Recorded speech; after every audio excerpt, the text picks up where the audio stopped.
Olá, eu me chamo Gleidson, da equipe 9, e irei falar hoje sobre o tema sorteado para a nossa equipe, que foi semicondutores. Essa apresentação equivale à quarta avaliação da cadeira de Química aplicado à Engenharia. Primeiramente, precisamos entender o que é um semicondutor. Semicondutor é um material que fica no meio do caminho entre um condutor e um isolante. Enquanto o condutor, como o cobre ou o ouro, sempre conduz eletricidade muito bem, e o isolante, como o plástico ou a borracha, não conduz de jeito nenhum. O semicondutor conduz só um pouco. O grande diferencial dele é que essa condutividade pode ser controlada, ou seja, ela só conduz eletricidade quando a gente quer. Nesse primeiro slide, vamos falar sobre semicondutores na engenharia elétrica. Esse primeiro slide, mostra por que o semicondutor é o coração da engenharia elétrica hoje. O título já diz, a química de materiais é o motor para sistemas de potência e sinal. Aqui a gente tem 4 pontos-chave. A primeiro é a propriedades, são as propriedades, que no caso são semicondutores, ficam no meio termo entre isolantes e condutores. Essa condutividade é controlável, que faz tudo funcionar. E na segunda chave está as aplicações, É a base de tudo que usamos. Transitores, diodos e circuitos integrados, ou seja, do seu celular ao inversor solar. Como terceira chave, tem a própria engenharia. Eles são essenciais para a gente projetar componentes com alta eficiência energética. Sem eles, teríamos muito desperdício. E como quarta chave, temos a inovação. Por dominar a química deles, a gente consegue avanços com IA e computação de alto desempenho. Lá embaixo, como vocês podem ver, em contexto global, eventos como o SIMCON LAC de 2026 mostram que o mundo está discutindo como usar esses fundamentos químicos para criar sistemas eletrônicos mais sustentáveis e eficientes. Em resumo, sem o semicondutor não tem uma revolução eletrônica. Nesse terceiro slide, falamos sobre semicondutores, fundamentos de química aplicados à engenharia elétrica. Agora, como a gente estuda isso na prática? Esse slide traz o nosso roteiro de fundamentos. Ele está dividido em 7 etapas, da base até a aplicação. As etapas 1 e 2. Começamos com a introdução e a estrutura atômica e ligações.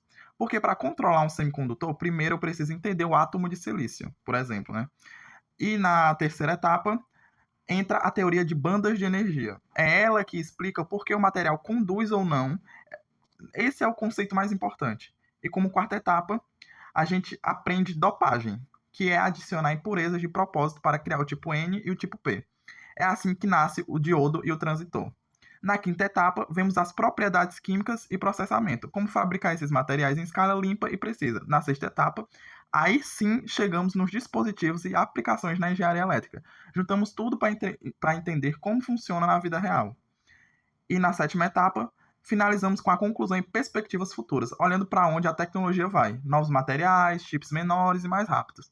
Então, o caminho é do átomo para o dispositivo, para o futuro da engenharia. Nesse terceiro slide, vamos falar sobre estrutura atômica e ligações químicas.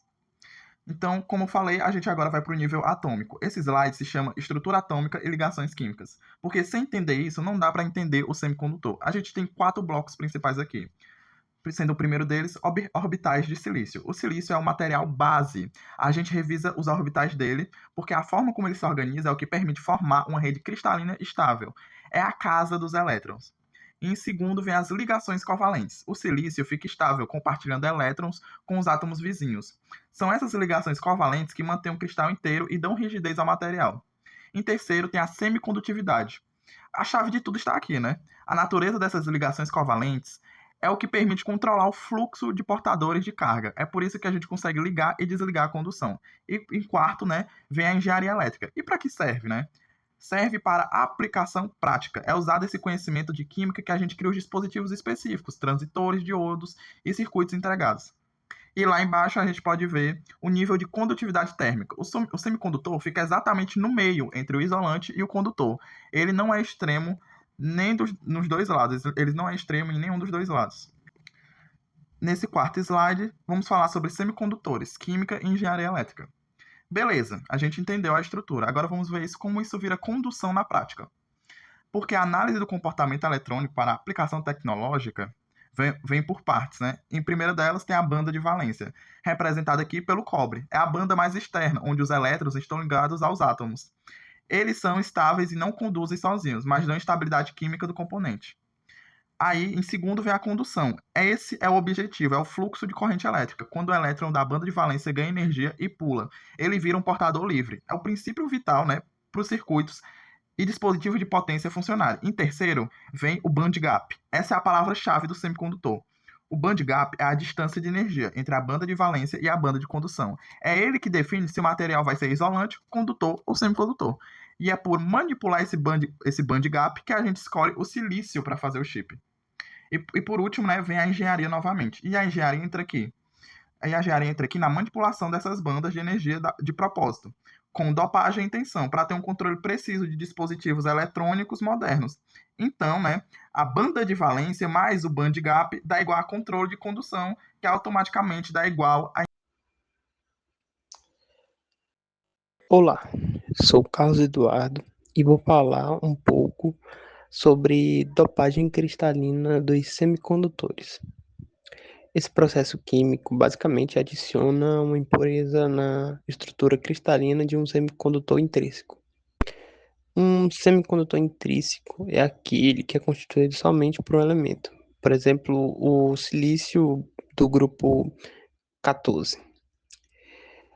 Já a impureza é um elemento diferente do semicondutor intrínseco.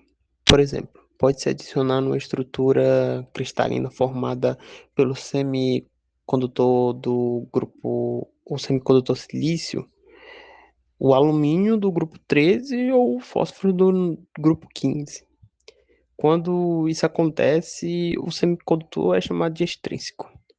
A dopagem funciona porque deixa uma lacuna na banda de condução ou banda de valência, melhorando o fluxo de elétrons na estrutura cristalina. Existem dois tipos de dopagem, a do tipo P e a do tipo N. A do tipo P, ou positiva, deixa a estrutura com ausência de elétrons, e a do tipo N, ou negativa, deixa com excesso. Por exemplo, o alumínio faz a dopagem positiva e o fósforo negativa. Quando isso acontece, o semicondutor pode ser chamado de semicondutor 3,5, porque é adicionado os elementos do grupo 3A e 5A. A, a grande vantagem da dopagem é o aumento da condutividade, né, dos semicondutores. Agora o semicondutor ele não precisa vencer um band gap intermediário que, querendo ou não, leva uma certa. É preciso fornecer uma certa quantidade de energia para a estrutura, para ela conduzir alguma corrente elétrica. E o controle, né, dessa condutividade. Você pode escolher semicondutores que conduzem menos ou conduzem mais. Olá, eu sou Matheus e vou falar sobre o tema semicondutores, fundamentos de química aplicados à engenharia elétrica. O objetivo desta apresentação é mostrar como a base química dos materiais semicondutores é diretamente responsável pelo desenvolvimento das tecnologias modernas e dos sistemas elétricos que utilizamos no dia a dia. Para compreender os semicondutores, precisamos analisar 4 conceitos de base química.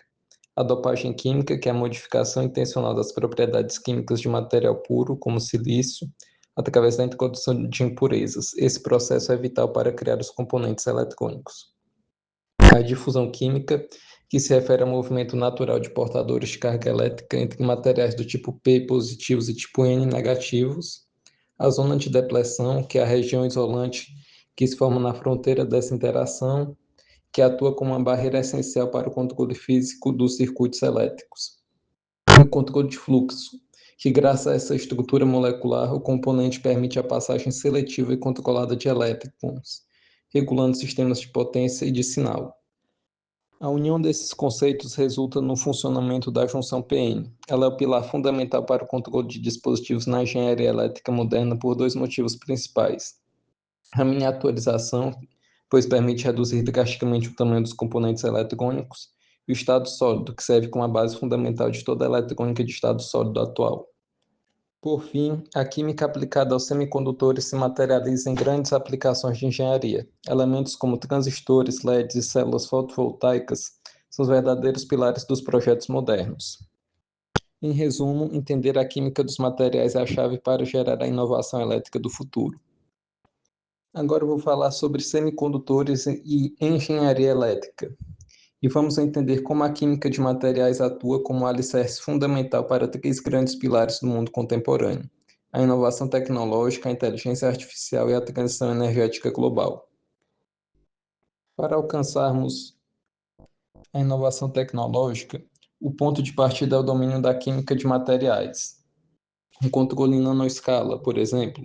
O design moderno de semicondutores exige manipular a matéria em níveis atômicos.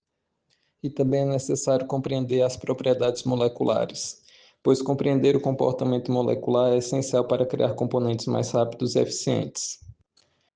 A partir dessa base de engenharia, os semicondutores impulsionam duas grandes transformações atuais: a fronteira da IA, pois a inteligência artificial moderna exige um processamento massivo de dados, e inovações químicas aplicadas diretamente ao hardware são que suportam essa carga, garantindo alta performance com eficiência energética. E também a transição energética, pois a busca por um futuro sustentável depende de materiais avançados. Eles possibilitam a descarbonização e eficiência dos sistemas, viabilizando redes de energia limpa. Em resumo, o futuro da tecnologia e da sustentabilidade passa obrigatoriamente pela evolução dos semicondutores. Esse trabalho foi feito por Emanuel Rodrigues, Matheus Vasconcelos e Gleidson Silva.